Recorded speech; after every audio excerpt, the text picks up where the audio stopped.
siang teman-teman semua, student, fresh grad maupun alumni dari UNER maupun non-UNER ya. Sebelumnya aku mau thank you banget, mau appreciate banget buat UNER yang udah organize acara yang menurutku nih impact-nya bagus banget sih ya. Terus juga aku appreciate teman-teman juga udah luangin waktunya di siang hari ini. Semoga kondisinya udah dalam keadaan makan siang ya, sehingga nanti bisa fokus nih sampai di akhir kayak gitu.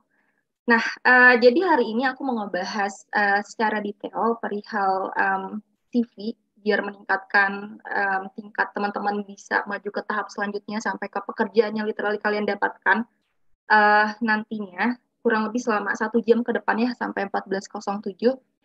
So hopefully teman-teman bisa fokus di awal. Nanti kalau ada pertanyaan boleh ditanyakan di akhir. Kalau gitu, let me share my screen dulu ya.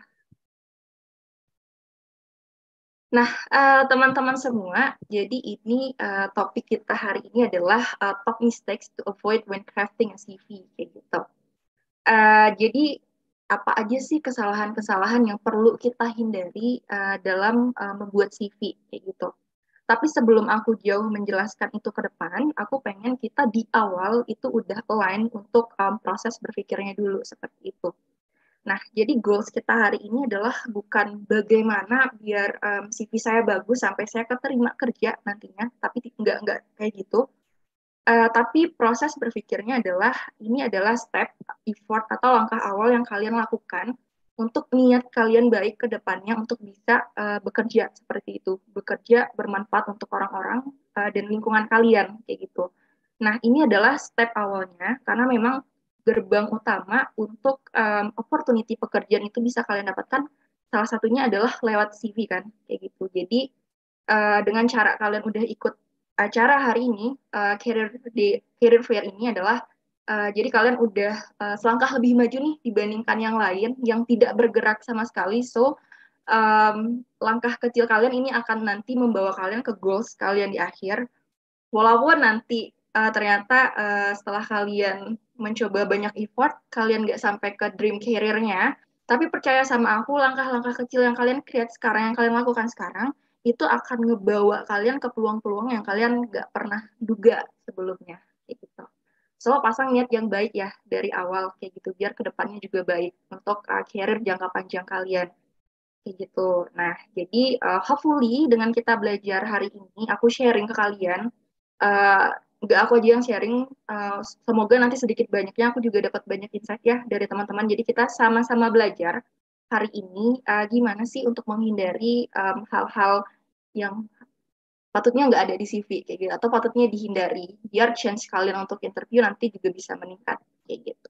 Itu ya topik kita selama 1 jam ke depan. Sebelumnya aku mau kenalan dulu. Kenalin nama aku Huru Maksyura. Agak susah dibaca ya, tapi sebenarnya nggak susah-susah banget. Teman-teman bisa panggil aku Syura. Kalau mau connect di LinkedIn juga boleh. Nanti in the future kalau kalian mau di-review CV-nya atau mau dibantu untuk career planning-nya dan lain-lainnya boleh. Boleh connect aja. Atau kalau ada yang mau share LinkedIn-nya di chatbox, mau saling connect juga feel free. Gitu. Oke, ada yang ke-unmute ya? Boleh dulu. Sekarang kesibukan aku lagi as a program manager di Apiary Academy. Nanti aku jelasin Apiary Academy itu seperti apa. Di sini aku banyak create program for development ya untuk both for student, alumni maupun community members for product enthusiast. Karena Apiary Academy itu fokus bergerak bidangnya di product management kayak gitu. Selain itu, aku juga ngisi waktu luang aku as a career mentor di Greens maupun FutureLab.Malaysia maksudnya kayak gitu. Jadi memang aku itu punya passion untuk mengembangkan orang-orang kayak gitu karena aku selalu percaya sebenarnya setiap orang mau di jarak atau mau di timeline manapun mereka mulai sebenarnya mereka punya kita semua itu punya kesempatan yang sama untuk tumbuh untuk berkembang jadi lebih baik dan aku punya satisfaction sendiri ketika akhirnya bisa membantu seseorang mensupport mereka untuk achieve their goals gitu salah satunya achieve career goals-nya kayak gitu. So that's why aku mencoba untuk lebih banyak berexperience di bidang development terutama career. Karena sebelumnya juga aku punya experience as a tech recruiter juga di Glints waktu itu dan salah satu projectnya waktu itu kita juga organize untuk program magang kampus Merdeka ini. kayak gitu. So hopefully my previous experience or my current experience bisa sedikit banyak ngebantu teman-teman juga nih kira-kira gimana sih bagusnya buat career ke depannya gitu. Nah, aku cerita sedikit tentang Apiary Academy. Mungkin ada sebagian yang sudah tahu, ada sebagian yang tidak tahu. Aku mau share aja. Jadi Apiary Academy itu learning ecosystem teman-teman. Kita punya learning education, kita punya business solutions, kita punya community dan career network juga kayak gitu. Jadi apa sih bedanya sama platform yang kayak misal teman-teman tahu LinkedIn kan, kalau lewat LinkedIn kan kalian langsung bisa apply nih ke job portalnya.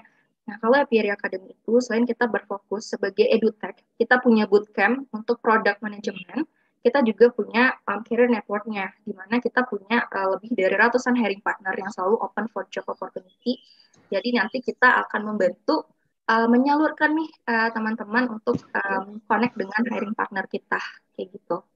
So, kalau teman-teman punya ketertarikan di dunia tech juga, kayak gitu ya, atau even sekarang kalian background-nya lagi non-tech, sebenarnya product manager itu siapapun asalkan kalian confident, yakin ya, mau punya effort untuk jadi product manager, seperti itu. Nah, apapun background-nya, maupun dari tech ataupun non-tech, itu bisa, kayak gitu. Dan salah satunya, Apiary itu ngefasilitasin teman-teman untuk belajar menjadi seorang product manager. Kita punya community-nya juga, kita banyak terhubung dengan product leaders juga dan lain-lain juga. Dan ini adalah salah satu bidang pekerjaan yang sangat diincar orang-orang ya sekarang, product manager kayak gitu. Karena dari segi kerjanya bagus, benefits-nya bagus, salary-nya bagus, atau untuk career path jangka panjangnya as a product manager itu juga bagus. Mana kalian lihat sekarang apps itu berkembang dengan sangat pesat ya, kayak gitu. So nanti kalau kalian penasaran tentang produk manajemen, kayaknya kalian tertarik, sekarang bingung career ke depannya akan seperti apa, boleh nanti main-main ke Apiary Academy, bisa dikunjungi aja websitenya nanti. Gitu. Nah, terus nanti kan kita akan masuk ke topik ini ya, hal-hal yang mau dihindari, kayak gitu. Nah, pertama juga sebenarnya sebelum kalian terjun ke CV, kalian harus tanya dulu nih ke diri kalian sendiri, kan setiap orang berbeda-beda ya kebutuhannya, berbeda-beda challenge atau problemnya kayak gitu. Kalian itu harus kenal diri kalian sendiri dulu sebelum bikin CV. Kalian tuh mau jadi apa ke depannya? Kan bebas ya seseorang. Mungkin sekarang dia backgroundnya A, tapi dia nggak pengen berkarir di bidang A, walaupun dia udah graduate atau ya dia sudah menyelesaikan studinya. Tapi ya orang kan punya minat yang berbeda-beda kayak gitu. Nah, sebagai apakah sekarang posisinya lagi masih belajar as a student atau sudah fresh grad atau udah alumni juga kayak gitu. Karena teman-teman masih baru, mungkin ada sebagian orang ada yang langsung tahu, oh saya pengennya di bidang ini, saya udah tahu dari kecil saya minat bakatnya di sini, saya tahu strength weakness saya di sini. Beberapa orang punya privilege seperti itu, tapi tidak semua orang seperti itu. Ada orang-orang yang bingung gitu. Saya maunya ini, tapi saya nggak yakin saya bisa nyampe ke sini, kayak gitu. Nah, jadi mengenali diri sendiri, kalian itu pengen ke depan, mau apa, itu sangat penting sebelum kalian decide mau bekerja di bidang apa. Karena career pertama kalian itu akan menentukan career jangka panjang. Karena kan pertama adalah experience kalian, yang paling pertama kalian masuk ke dunia kerja, kalian ngerasain vibes-nya seperti apa, dan itu akan ngaruh dengan cara pandang kalian ke depannya. Jadi itu penting sekali ya untuk literally ngegali kalian tuh maunya di mana sih. Nah, caranya gimana? Caranya, selagi kalian masih muda, masih banyak waktu, cobalah banyak hal kayak gitu. Jadi pentingnya bergerak tadi ya, move itu dari pindah dari satu keadaan ke keadaan lain adalah itu tadi untuk membuka chance yang selama ini opportunity yang tidak terbuka itu. Jadi coba aja gitu. Misal ada kesempatan magang kampus Merdeka ya kalian coba, ada kesempatan magang sini coba, coba ada project ini coba, coba. Gak mungkin kalian akan langsung coba lah, kalian langsung suka, kalian coba, kalian langsung betah kayak gitu. Kayak gak masalah ketika kalian masih fresh gitu ya, masih fresh grad dan kalian masih penasaran sama topik ini, terus kalian coba semuanya, gali semuanya nggak apa-apa. kayak nggak usah dengerin apakah omongan orang, teman atau siapa yang bilang kayak kenapa sih nggak fokus kayak gitu, bla bla bla kayak gitu, nggak dengerin apa kata hati kalian, apa yang lagi kalian cari, apa yang lagi kalian butuh, karena toh yang akan berkarir nanti siapa, yang akan ngerasain capek-capeknya kerja, yang akan ngerasain enak-enaknya juga ya karena nggak capek aja itu siapa, itu kalian sendiri. So kalau itu udah pilihan kalian sendiri apapun ke depannya yang akan kalian hadapi, eh, ya kalian akan bertanggung jawab untuk itu. Itu pertama. Kedua, ketika kalian udah memasuki dunia kerja, itu kan berbeda ya dengan dunia perkuliahan. Berarti kan tanggung jawab kalian akan bertambah. Yang aku pengen di sini adalah kalian punya why yang jelas. Kenapa kalau why kalian gak jelas, jangankan bikin CV ya, untuk melakukan sesuatu untuk upgrade skill kalian, kalau kalian nggak punya alasan yang jelas, kalian nggak akan ngelakuin itu. Sesimpel kalau kalian nggak lapar, kalian nggak makan kan, kayak gitu. Jadi punyalah why yang jelas kayak gitu. Misal kenapa sih saya harus bikin CV ya karena saya harus kerja. Berarti kan balik lagi gali lagi pertanyaan. Kenapa saya harus bekerja? Ya kenapa saya nggak ya udah saya di rumah aja gitu setelah lulus gitu berkumpul bersama keluarga. Atau ya orang bebas kan mau pilih apa. Atau ya saya bisa ngapain ya? Atau saya mau main-main dulu, saya mau naik gunung dulu, atau saya mau keliling Indonesia dulu kayak gitu. Atau ya saya pengen lanjut kuliah lagi, pengen S2 kayak gitu. Saya nanti aja deh berkarirnya. Itu bebas hak kalian.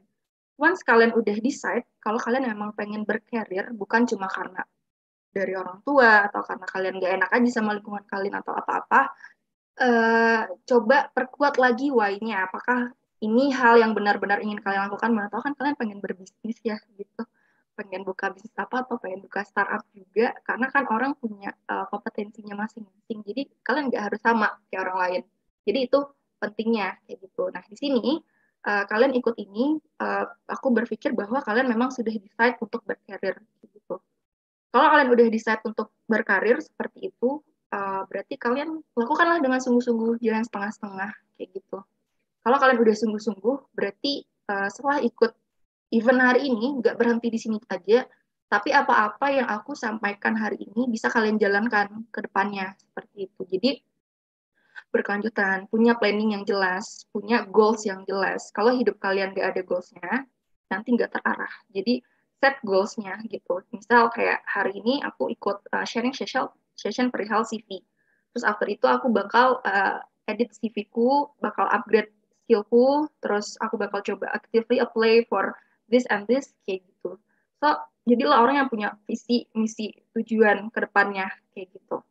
Nah, jadi sebelum kalian benar-benar mau create CV ini, sebenarnya yang paling penting itu mindset kayak gitu. Jadi kalau tadi proses berpikirnya sudah punya why yang jelas, terus kalian juga sudah kenal dengan diri kalian sendiri, kalian mau berkarir di bidang apa, nah maka prepare lah untuk CV-nya akan seperti apa. Gitu. Oke, oke. Kalau gitu kita masuk ke materinya ya, kayak gini. Jadi uh, sebenarnya teman-teman step by step untuk interview itu berbeda-beda ya untuk setiap perusahaan. Tapi pada umumnya secara general, step pertama yang akan kalian lalui itu adalah screening CV kayak gitu. Entah nanti beberapa perusahaan akan berbeda ya, setelah kalian screening CV akan ada namanya HR interview, terus nanti akan ada case study, baru lanjut ke user interview, terus nanti kalau ada interview lagi sama CEO atau bagian manajemennya, terus nanti ada reference checknya juga, terus nanti terakhir baru di hire. Beberapa company beda-beda, cuman pada dasarnya semua sama. Kalian akan melalui tahap screening kayak gitu. Berarti kan momen yang menentukan apakah kalian akan lanjut ke tahap selanjutnya atau tidak adalah CV. Berarti penting nggak? Penting, penting banget kayak gitu. Karena banyak orang-orang yang sebenarnya mereka qualified, sebenarnya mereka bisa di bidang ini. Cuman cara mereka menyajikan, cara mereka menyampaikan pesan di CV itu kurang kurang clear atau kurang jelas atau kurang pintar lah kayak gitu. Nah, jadi gimana sih caranya ketika teman-teman nggak ketemu sama rekruternya, kalian nggak ngobrol langsung, tapi lewat one page atau two page CV kalian, kalian bisa meyakinin dia kalau kalian qualified untuk posisi ini, kayak gitu.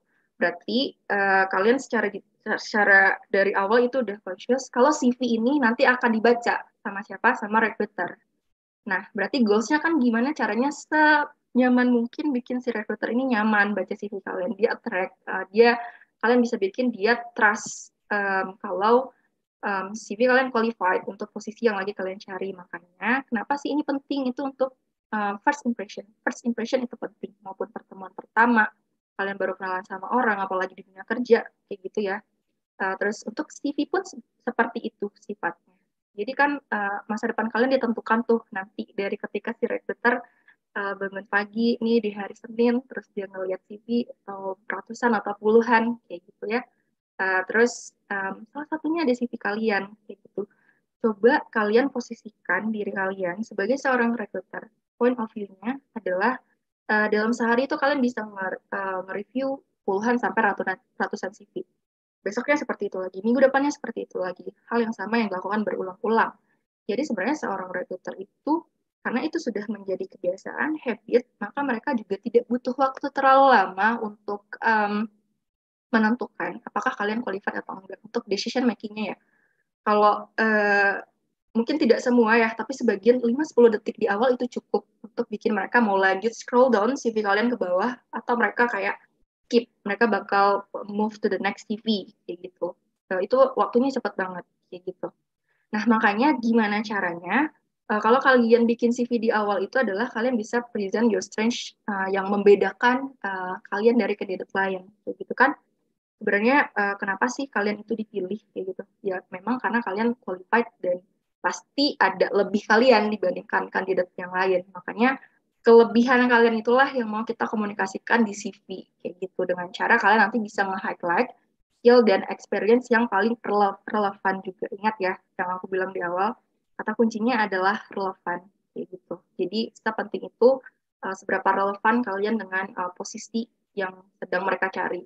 Misal kalian ngerasa posisi kalian gak relevan, tapi kalian pengen kerjanya, ya udah kalian effort cari cara gimana biar kualifikasi yang mereka cari bisa ada di CV kalian. Kalau kalian memang benar-benar serius sama posisi itu, gitu. Nah, pertama ini mistake yang pertama yang sering aku temukan itu adalah tadi ya, tidak relevan kayak gitu. Uh, jadi gini, banyak yang komplain atau ngeluh atau konsul gitu ya, Kak, CV-ku aku udah apply ke banyak job portal, udah lebih 100, aku udah rajin banget, ini, kayak gitu. Ternyata, tapi uh, sedikit banget panggilannya. Kenapa ya Kak, aku jadi capek banget deh lamar kerjaan ini. Memang teman-teman, ketika kalian pengen sesuatu, ketika kalian mau sesuatu kan sifatnya jemput bola ya kalau kalian mau kerja ini. Berarti kalian yang harus aktif apply, aktif bertanya, aktif looking for one-on-one mentoring with your mentor, kayak gitu. Memang capek kayak gitu. Memang seperti itu. Jadi itu salah satu challenge-nya yang harus kalian lalui atau kalian harus survive dari situ. Nah, jadi gimana sih biar skill kalian tuh relevan? Sebenarnya kan kalian bisa nanti menyamakan keywords antara kualifikasi yang sedang dicari dengan yang sesuai sama experience kalian. Nanti aku kasih contohnya ya, kayak gitu.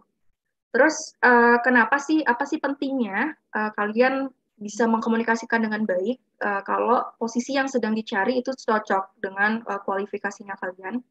Itu tuh bakal memperlihatkan kesungguhan kalian untuk apply di posisi ini. Jadi kalau ada pertanyaan, Kak, apakah aku harus bikin satu CV untuk semua kerjaan? Gak apa-apa nggak, Kak? Atau sebaiknya aku pisah-pisah, ini CV untuk khusus ini. Kalau saran dari aku, yes, kalian harus bikin itu spesifik, kayak gitu. Kenapa? Karena, again, uh, percaya sama aku, di luar sana udah banyak orang yang punya insight ini ketika mereka bikin CV beneran effort ya, nggak satu CV untuk semua kerjaan, dan bandingin nanti kalau kalian bikinnya satu sama aja semuanya, ya pasti kalian nggak akan kepilih, pasti kalian akan skip sama orang yang effortnya lebih besar. Again ya, effort itu penting, tapi effort itu juga harus ada ilmunya, kayak gitu. Ilmunya apa tadi di sini? Jadi kalian samakan, misal posisinya dia lagi looking for seseorang yang experience di bidang uh, misal di bidang marketing kayak gitu. Ternyata kalian belum pernah punya bidang marketing sama sekali. Ternyata kalian backgroundnya di tech kayak gitu. Ternyata kalian adalah kuliahnya software engineer gitu. Tapi nggak tahu kenapa kalian pengen aja di marketing karena kalian suka ngobrol sama orang, suka nge-influence orang kayak gitu dan kalian nggak begitu suka coding kayak gitu ya. Tapi belum ada nih experience marketingnya gimana ya caranya biar aku bisa match keywords-nya gitu. Ya caranya adalah ya kalian harus usaha untuk punya pengalaman itu, grab pengalaman itu gimana caranya ya kalian bisa ikut bootcamp misal atau kalian bisa ikut workshop atau kalian bisa melakukan hal-hal yang relate ke sana, belajar kayak gitu, acquire skill-nya gitu. Nah, terus biar apa juga, biar itu nanti improve applicant tracking system atau ATS compatibility kayak gitu. Mungkin beberapa dari kalian sudah cukup familiar ya dengan ATS, mungkin beberapa udah pernah ikut seminar juga. Nanti aku jelasin juga ATS ini apa sih sebenarnya kayak gitu. Oke ya, ini kesalahan pertama yang perlu kalian hindari. Jadi wajar aja kalian susah tembus CV-nya ketika memang uh, informasi yang kalian cantumkan itu tidak align dengan kualifikasi yang lagi mereka cari. Gitu. Oke, itu pertama. Terus aku move lagi ya ke slide. Kesalahan selanjutnya adalah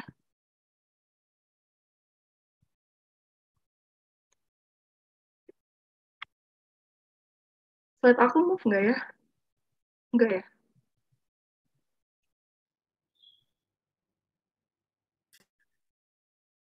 Sorry ya. Belum buka. Aku stop share. Sorry ya. Oke, nanti teman-teman kalau ada pertanyaan boleh ya di chat box juga. Kalau nanti uh, keinget nih di tengah-tengah. Hmm, Oke, aku coba ulang lagi ya. Masih belum move ya? Sorry deh, dia laptop aku deh.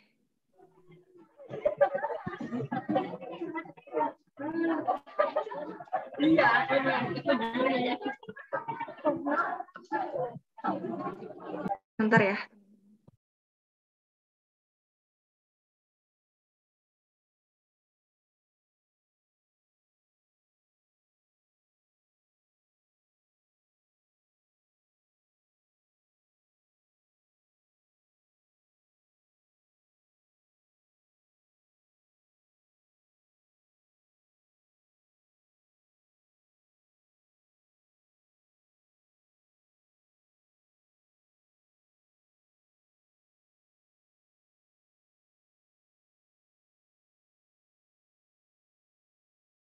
Oke, sorry tadi ada gangguan sedikit. Ini kayaknya udah aman lagi. Aku langsung share dari platform. Oke, let me present it dulu.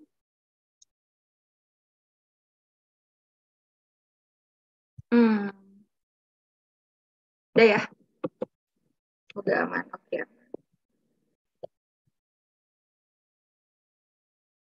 Oke,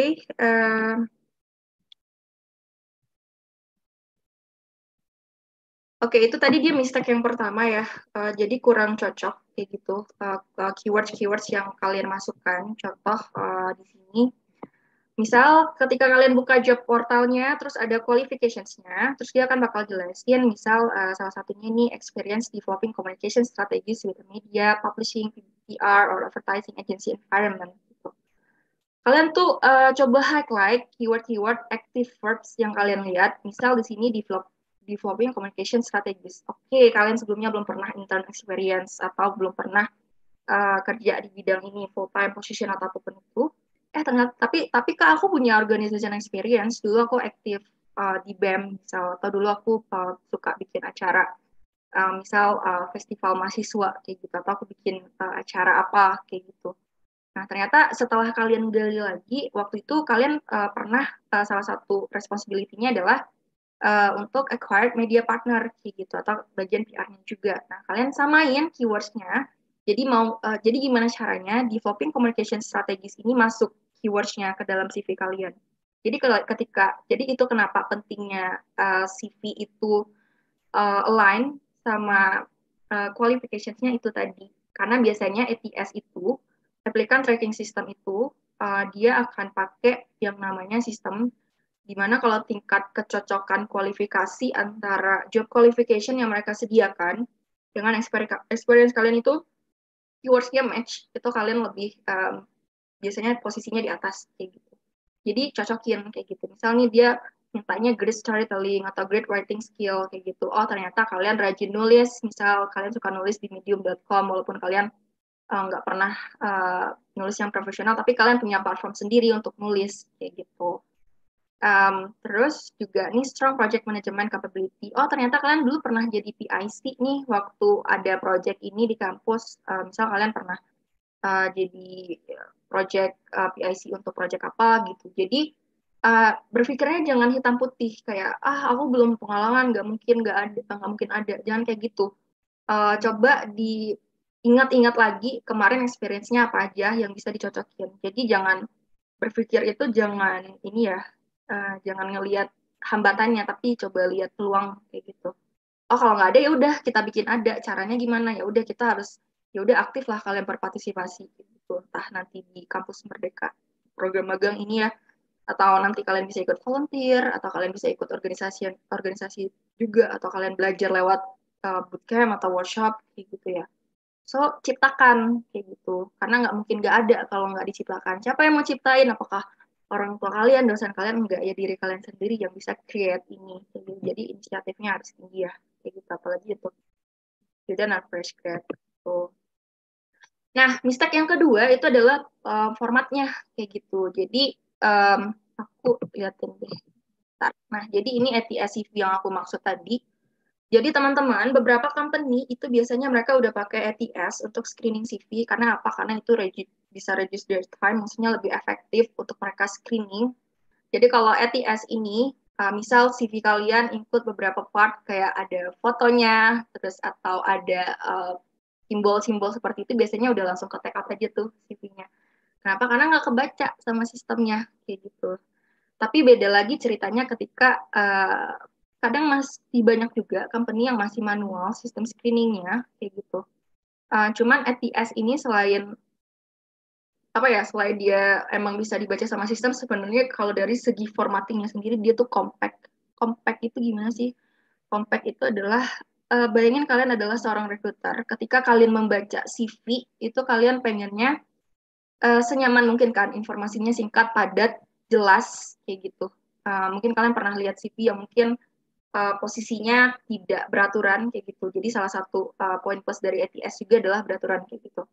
Perihal foto tadi, kenapa aku mention bakal ke take out. Misal teman-teman apply for positions yang emang dia mentingin looks kayak gitu. Biasanya bagian frontliner gitu ya. Misal kalian di bagian PR atau kalian di bagian misal di bank untuk asset teller gitu ya. Biasanya kan looks itu penting ya.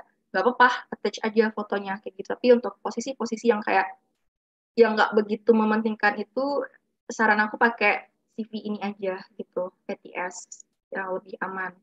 Atau kalau kalian mau kreatif CV juga, biasanya kalau kalian di agensi kayak gitu ya, kalian di posisi desain atau yang lain-lain, boleh kreatif CV, tapi biasanya juga kalian bisa attach portofolio juga nanti yang itu udah menggambarkan kreativitas kalian di dalam portofolio itu gitu. Jadi kurang lebih tuh gambaran ATSCP seperti ini, formatnya nanti bisa dicari di internet banyak banget. Terus balik lagi ke Word formatting ini. Jadi fontnya nanti aku saranin ya kalian bisa bermain dengan font Arial, Calibri atau Times New Roman. Fontsnya jangan terlalu kecil, jangan terlalu besar juga, 10 sampai 12 itu cukup kayak gitu. Terus kan informasinya harus clear ya tadi. Jadi pakailah heading, subheadings, and bullet point gitu biar informasi kalian tuh terorganize gitu. Misal ya ini kan kalian lihat ada bullet pointnya daripada bikin satu paragraf aja kayak gitu. Nah terus selain itu juga kalian bisa bold juga tulisannya atau kalian miringkan juga untuk beberapa informasi yang kalian anggap penting kayak gitu. Misal achievement kalian di bidang sesuatu bidang apa gitu. Misal kalian pernah juara satu debat bahasa Inggris misal kayak gitu. Terus kalian bisa ngebold gitu. Gitu. Itu cara kalian menyajikan informasi yang clear kayak gitu. Terus ada beberapa yang nanya juga lebih baik CV itu satu halaman atau dua halaman atau gimana. saran aku 1 halaman aja cukup. Tapi kalau kalian memang confident di 2 halaman, maksimal 2 halaman aja kayak gitu. Terus informasi yang kalian cantumkan cukup yang relevan aja sama posisi yang lagi kalian cari kayak gitu. Atau ada beberapa yang kebingungan juga, Kak, pengalamanku masih sedikit kayak gitu. Jadi nggak apa-apa nggak aku cantumin ini kayak gitu. Nah, biasanya teman-teman jangan nggak pede duluan gitu. Sebenarnya kita nih sebagai company atau kita sebagai orang yang lagi looking for talent, kita tuh fully aware kalau kita lagi looking for position for student or fresh grad gitu. Berarti kita nggak mungkin dong mengharapkan orang yang udah 5 tahun pengalamannya gitu. Jadi kalian jangan nggak confident duluan kayak gitu. Kita masih bisa ngelihat kalian dari organization skill kalian, volunteer skill kalian. Oh, ini masih bisa dibimbing nih anaknya kayak gitu. Oh, ini dia bisa dilihat dari effort-effort kalian. Jadi take notes ya, kalau kita sebagai company maupun sebagai um, orang yang lagi looking for talent, kita juga realize gitu, kita lagi cari posisi yang seperti apa. Dan kita dulu juga pernah jadi student kayak gitu. Maksudnya aku juga jadi student kan dulunya, aku ngerti kondisinya seperti apa, minim experience atau ya hal-hal seperti itu kayak gitu. Jadi nggak apa-apa input, tapi hopefully kalian bisa input ya yang berhubungan sama posisi yang dicari gitu. Misal kalau nanti kalian emang pengen kerjanya di bidang apa ya? Misal kalian pengen di bidang tech kayak gitu. Terus kalian nggak punya tech background gitu. So ya udah, kalian kan bisa ikut-ikut workshop gitu, workshop di bidang tech misal. Terus nanti kalian bisa bagi cantumin itu di part of your certifications. Jadi ada beberapa hal yang align nanti dengan posisi yang lagi dicari gitu. Nah, ini ya tadi contoh CV-nya.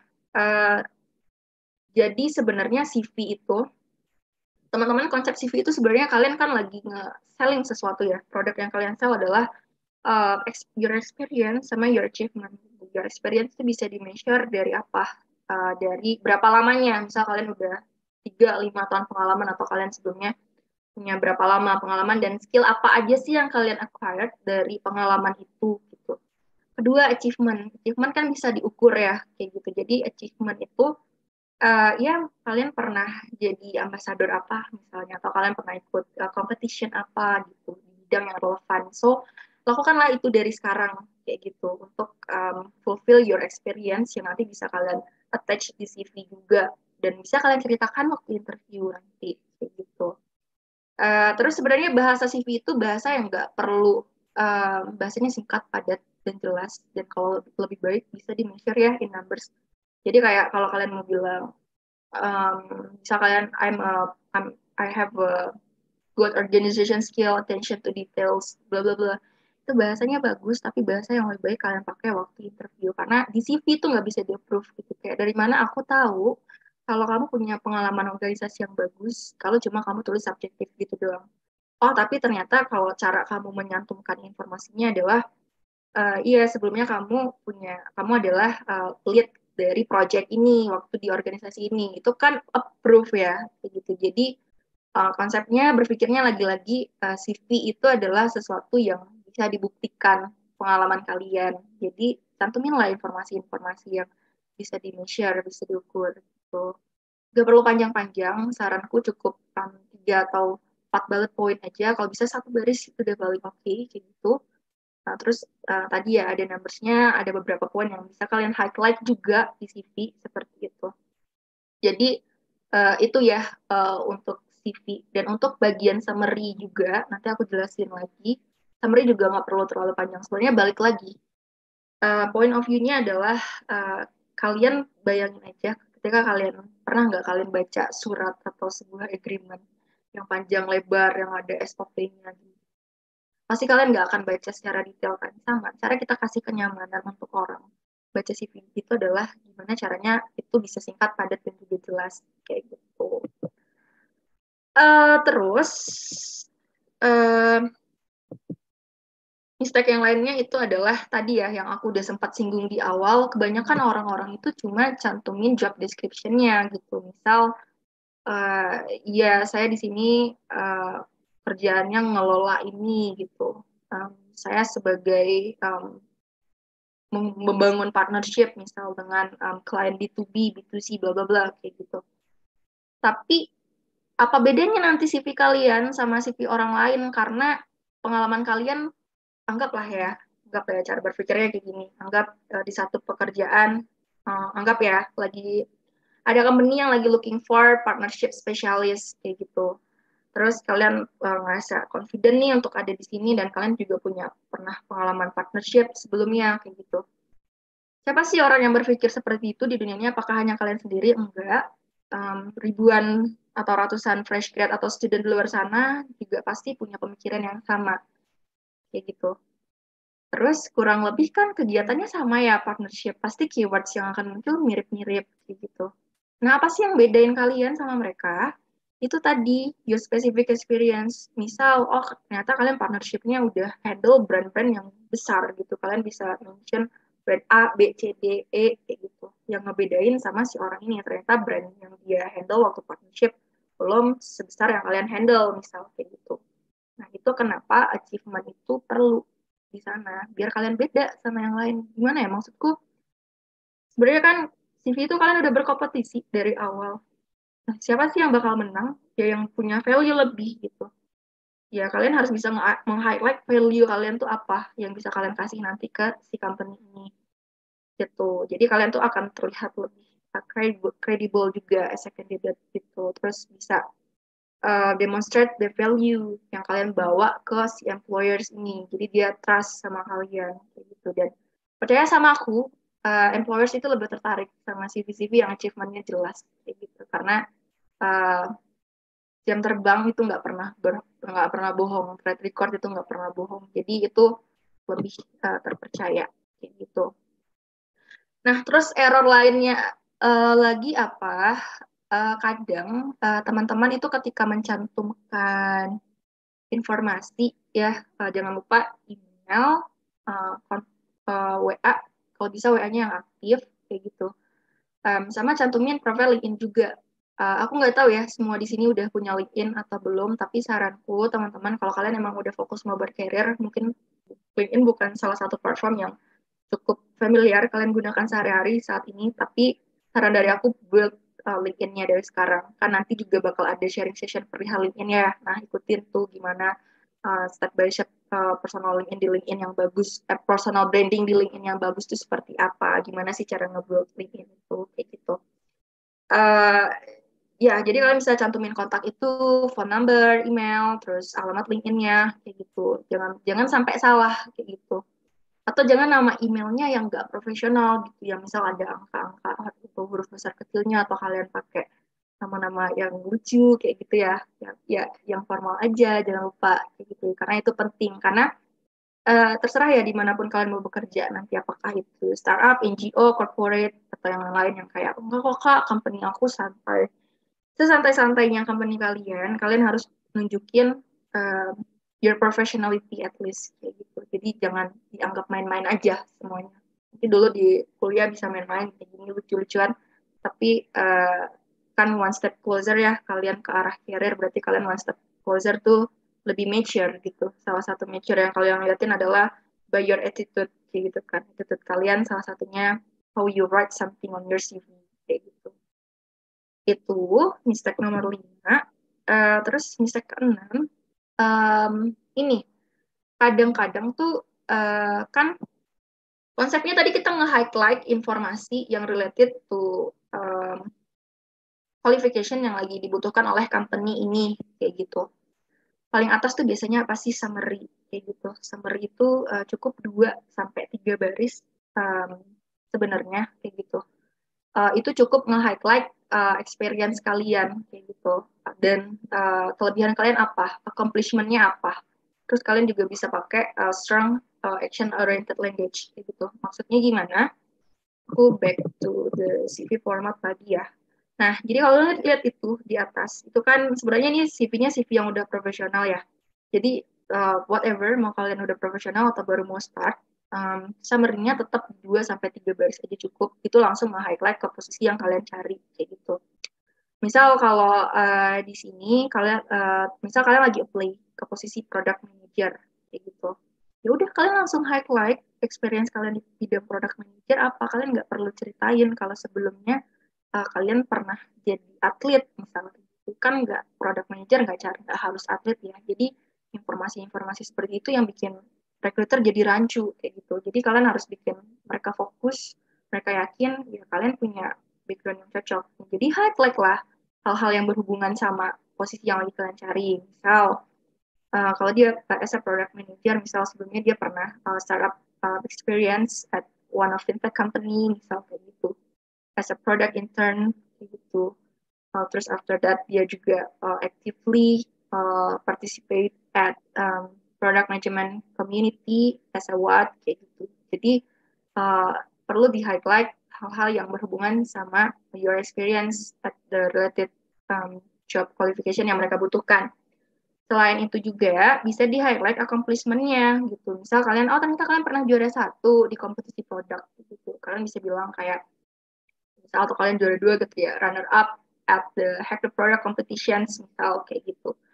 Jadi itu part of summary ya. Jadi nggak usah cantumin kalimat-kalimat yang sifatnya subjektif. Yang tadi bilang kayak, saya sangat bersemangat bekerja, bla bla bla bla.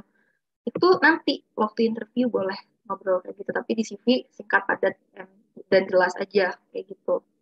Itu ya yang kalian highlight key strengths-nya, terus showcase your accomplishment, use strong and action-oriented language kayak gitu. 2-3 baris aja cukup.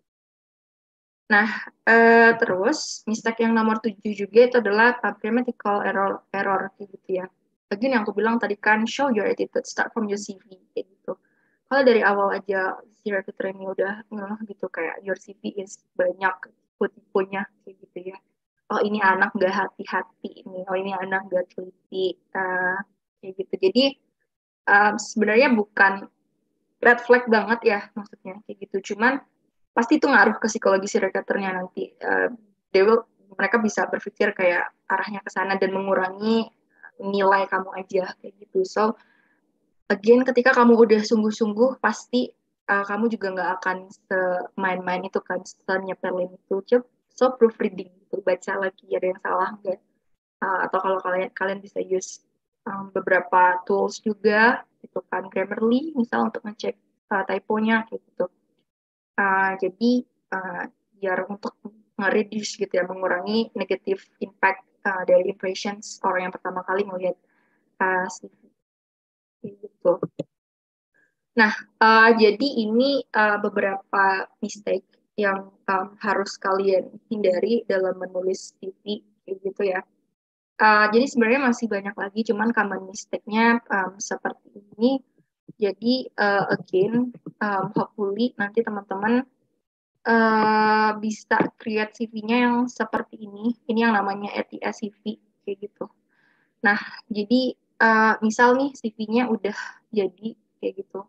Nah, terus kan nanti step selanjutnya adalah kalian akan move to interview sessions gitu.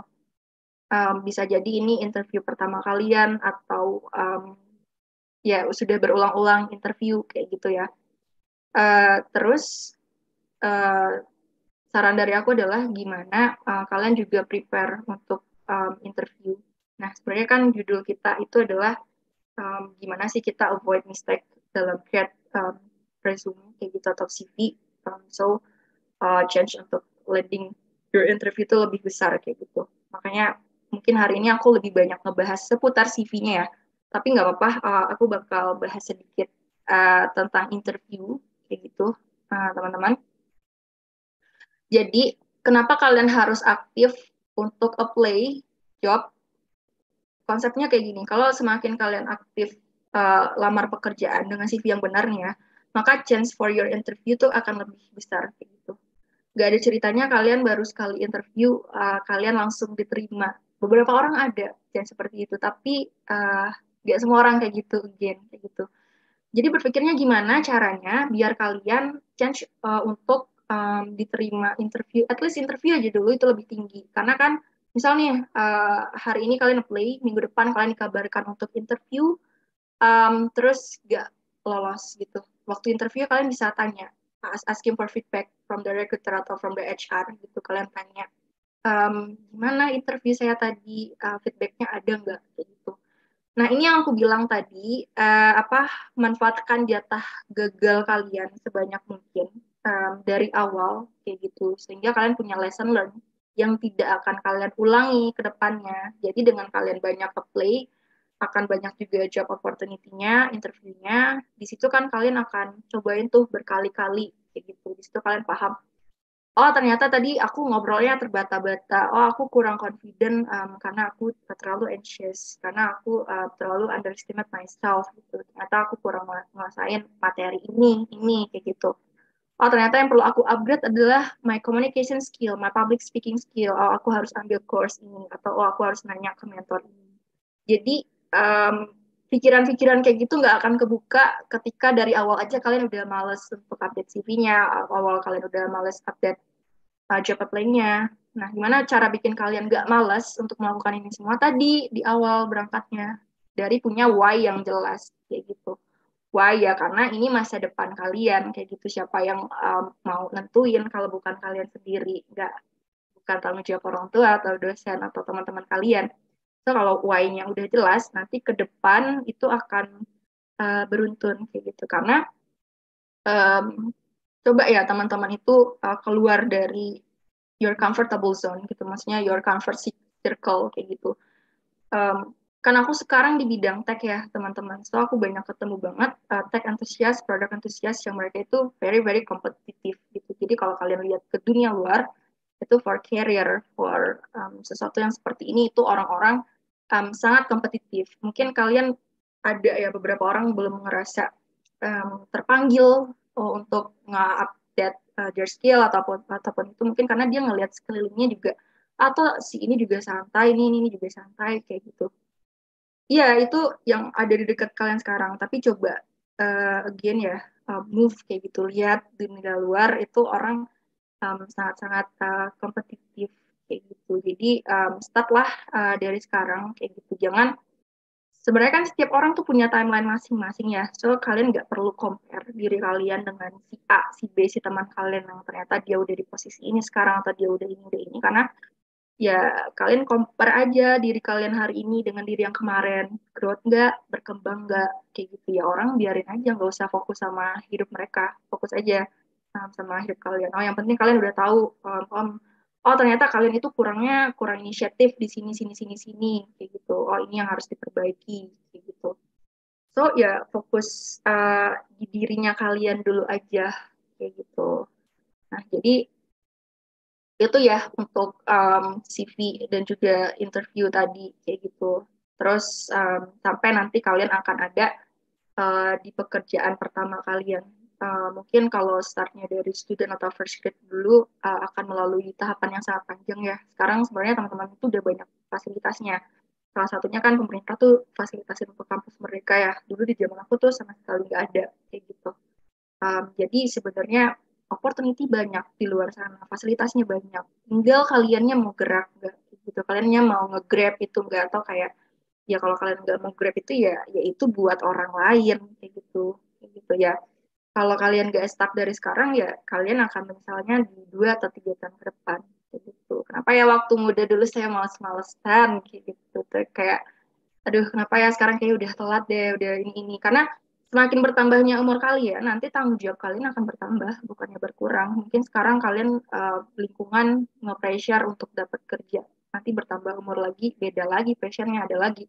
Kalau kalian nggak lepas nih dari satu tanggung jawab nggak kalian selesain akan selalu dikejar sampai kalian selesai ini karena kalian baru bisa move ke tingkatan selanjutnya ketika tangga ini udah kalian selesaikan kan.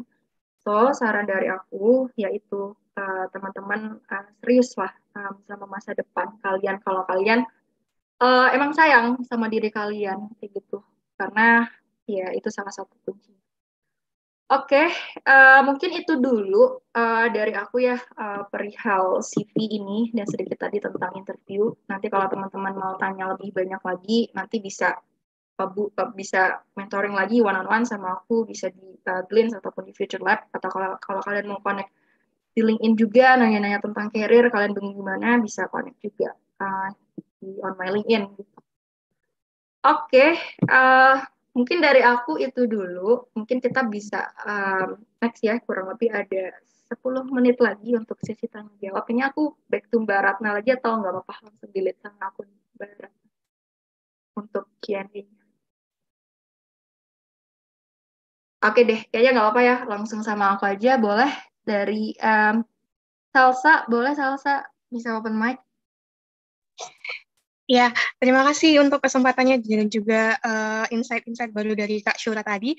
Saya izin bertanya, Kak, ketika kita melamar sebagai seorang fresh graduate, mana yang lebih bagus? Apakah kita melamar pada pekerjaan yang sesuai dengan kompetensi kita saja, ataukah kita itu ibaratnya number games gitu, melakukan number games. Jadi melamar ke pekerjaan yang sebanyak mungkin, bahkan untuk pekerjaan yang mungkin kita belum terlalu menguasai, seperti itu. Itu aja pertanyaan dari aku, Kak. Terima kasih.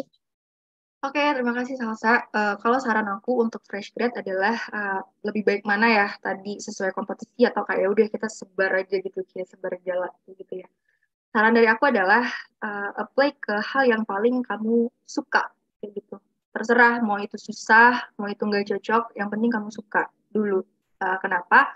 Karena banyak banget orang burn out di kerjaannya karena itu bukan passion mereka gitu. Atau nggak harus passion tapi mereka nggak menyenangi aja kerjaan itu. Banyak yang akhirnya nggak perform atau mereka akhirnya malah jadi nambah masalah lagi ya. Jadi harus ke konsul ke psikolog lagi nih karena ternyata beban kerjanya gimana nggak cocok bla bla bla. So jangan create new problems. Jadi kalau dari aku proses berpikirnya adalah kamu sukanya apa kayak gitu. Oh nggak cocok sama background kuliah kamu, oh, skill kamu kurang. Nah makanya tadi di upgrade dulu kayak gitu. Jadi priority-in itu dulu kayak gitu. Kedua, kalau kamu memang punya kompetensi di bidang itu, kamu boleh put itu on your second list kayak gitu. Misal kamu kuliah di bidang A sekarang dan kamu pengen align nanti jobnya, jadi ya udah kamu apply-nya di bidang itu, misal kayak gitu.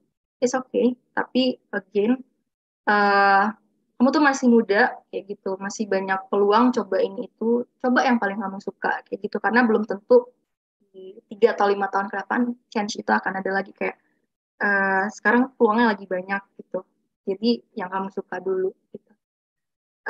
Terus apply ke banyak-banyak, nggak apa-apa juga sih, karena yang aku bilang tadi, apapun gerakan atau usaha yang kalian lakukan, akhirnya itu akan ngebawa kalian ke new opportunity, kayak gitu. Misal kayak, kamu iseng nih, kamu apply ke satu posisi, kayak backgroundnya gak ada, fungsinya gak ada, rezeki, tiba-tiba dipanggil wawancara, kayak gitu, tiba-tiba keterima, kayak gitu, tiba-tiba kamu setelah menjalani itu kamu suka kayak gitu. Jadi kalau priority-nya menurutku tadi itu ya. Cuman kan ini sedikit ya chance seperti yang nomor 3 karena banyak banget orang yang kompeten di luar sana pasti itu lebih disukai seperti itu.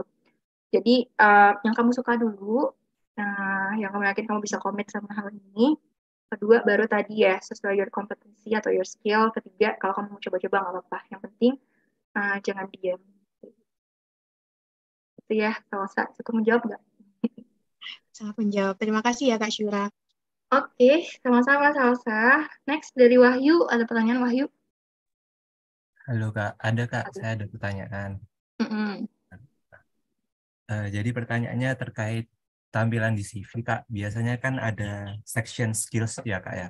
Apakah kita perlu untuk membagi skills itu ke hard skill sama soft skill? Nah, kira-kira menurut Kakak untuk hard skill sendiri itu atau skill sendiri itu seharusnya apa sih yang dimasukkan gitu? I Terima see. kasih Kak. Oke, oke.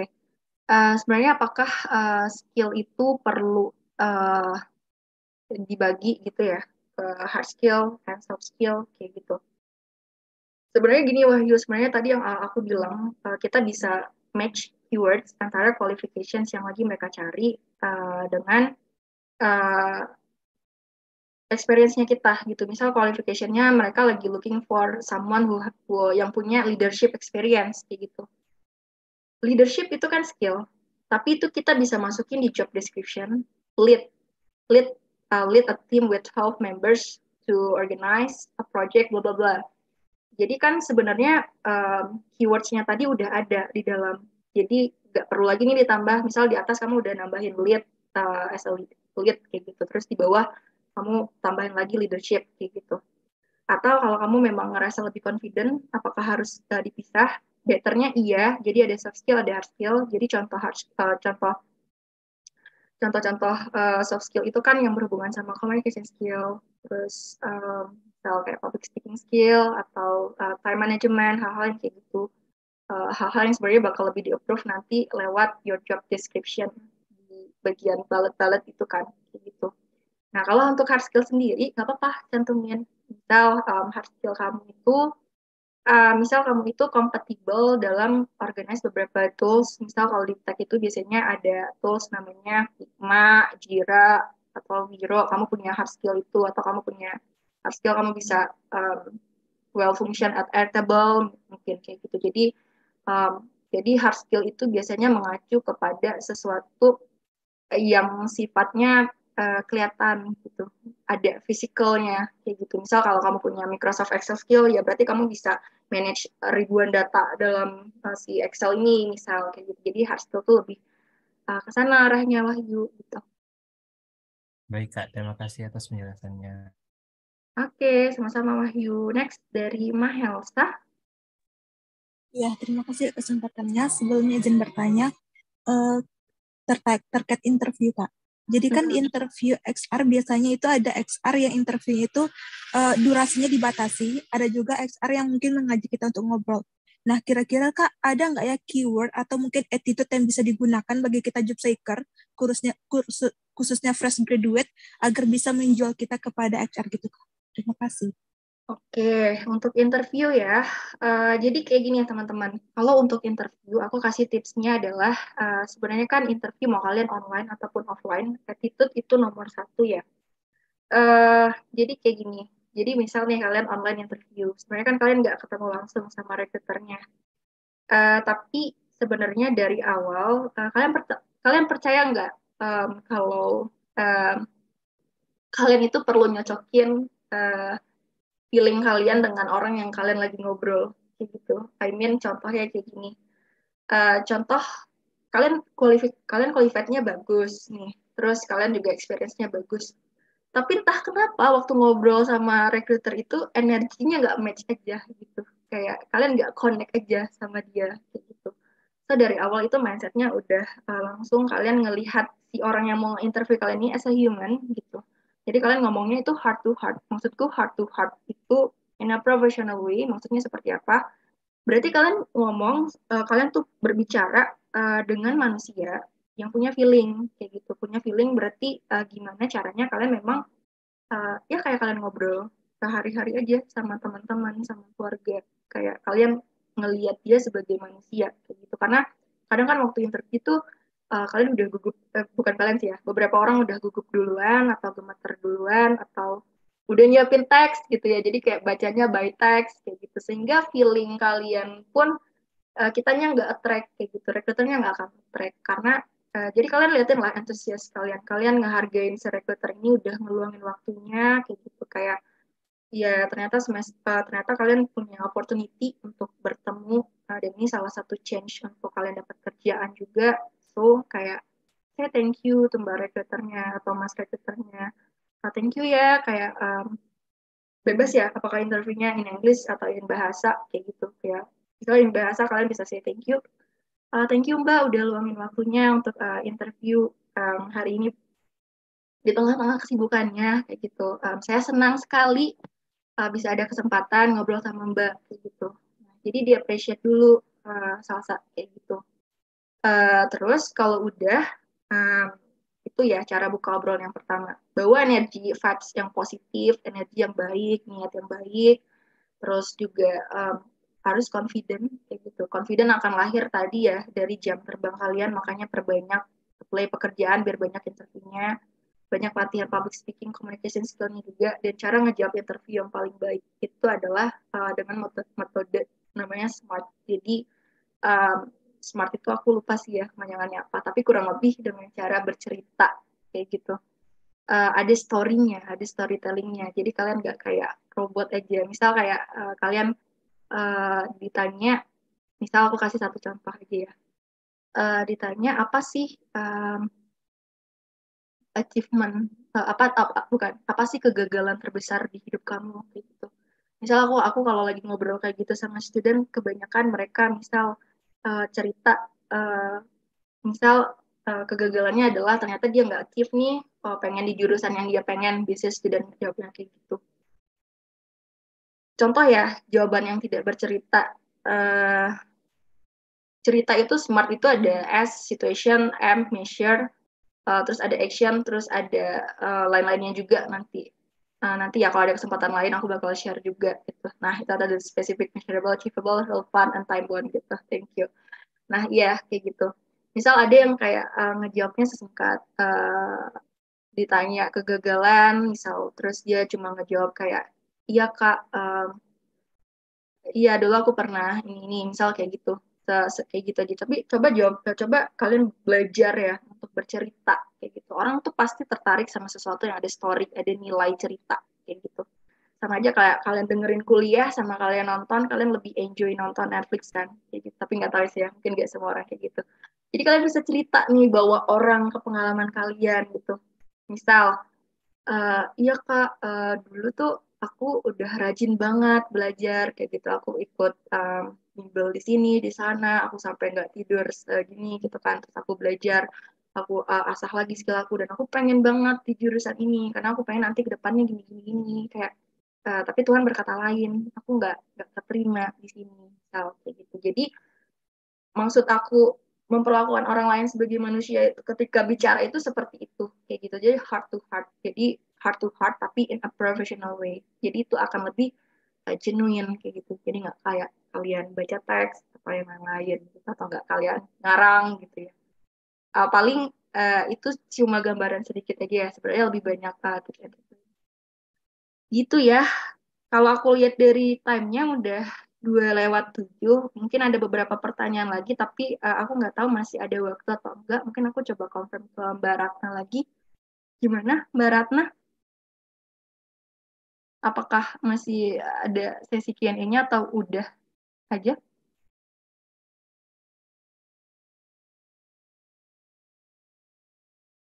Oke deh. Kalau kayak gitu, teman-teman, sebenarnya aku pengen banget ngejawab semua pertanyaan yang ada di sini, seperti itu. Cuman karena ada keterbatasan waktu juga ya, so nanti hopefully kita ada lain kesempatan untuk ketemu lagi, atau kalian bisa approach aku di LinkedIn juga, ada kebutuhan apapun itu, just let me know, kayak sebisanya akan aku bantu. Kayak gitu. Terus paling terakhir sih ya dari aku sebelum benar-benar selesai nih. Jadi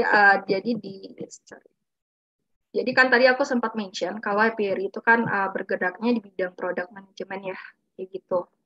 Nah, kan aku bilang teman-teman bisa ngasah skill-nya juga lewat beberapa beberapa cara. Salah satunya bootcamp. Jadi kebetulan IPRI itu kita lagi bikin workshop, dan workshop-nya ini gratis for product manager.